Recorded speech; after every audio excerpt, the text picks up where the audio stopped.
The restoration work being done by Ontario Streams in partnership with government and non-governmental agencies ranges from subtle to large scale. Projects which are quite literally transformative. Each project equally important to improving these aquatic habitats for not only local wildlife, but for us as well. If we have a weakened stream system, lots of pollution or lots of problems, it can impact us in many ways. It reduces our recreational use.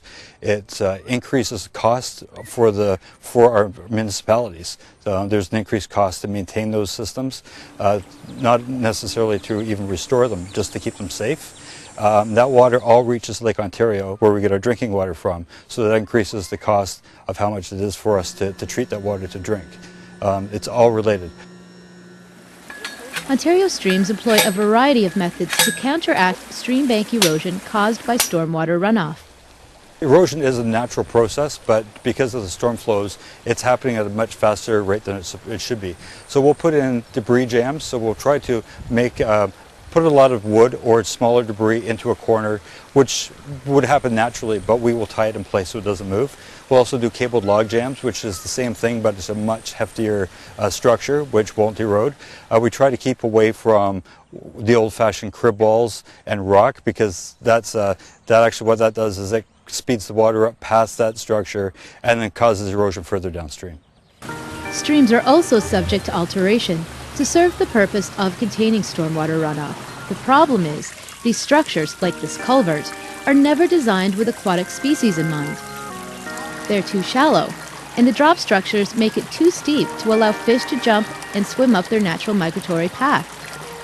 Ontario Streams remedied the situation by putting in a baffle system and a step pool fishway to make the water deeper and less steep, now allowing for proper fish migration. An engineered stretch of stream located in Newberry Park is currently the site of another restoration project, one that will improve migration routes for cold water fish species. When this area was developed, a lot of drop structures were put into the stream by the engineers to dissipate the energy of the stream when it's flowed through after a storm. So what we're doing here is we're putting in step pool fishways so that the fish can actually jump up over these barriers. They used to be up to 1 meter or 1.5 meters tall, and now we're making them so they're about 20 centimeters maximum. We've been doing this barrier work since 1999. Since that time, we have seen a lot more species in these areas. Upstream of this area, I would say back 10 years ago, we saw very few species, but we are now seeing the mottled sculpin and a number of other species that are able to get up and over the barriers. Newberry Park is also the site of a large-scale project that transformed a baseball diamond and soccer field back into a wetland habitat. There were a lot of water issues because we are on the boundary of the Oak Ridges Moraine. There's a lot of upwelling from the groundwater, and it flooded the fields and made them unusable. So in partnership with the Ministry of Natural Resources and Richmond Hill, we've converted it into a wetland. Ontario Streams has also been responsible for returning online ponds back into cold water stream systems. So online ponds are ponds where the stream flows through the pond. What happens is most of the streams in York Region are supposed to be cold water streams. So they support species such as brook trout and other cold water species. So when the water flows through a pond, it tends to move very slowly and get very warm, and the oxygen levels get depleted. So downstream of that pond, the cold water species can no longer survive. Every project completed by Ontario Streams and its volunteers is improving the health of both the stream and surrounding habitat. Doug says some of these positive changes can be seen in as little as 2 to 3 weeks.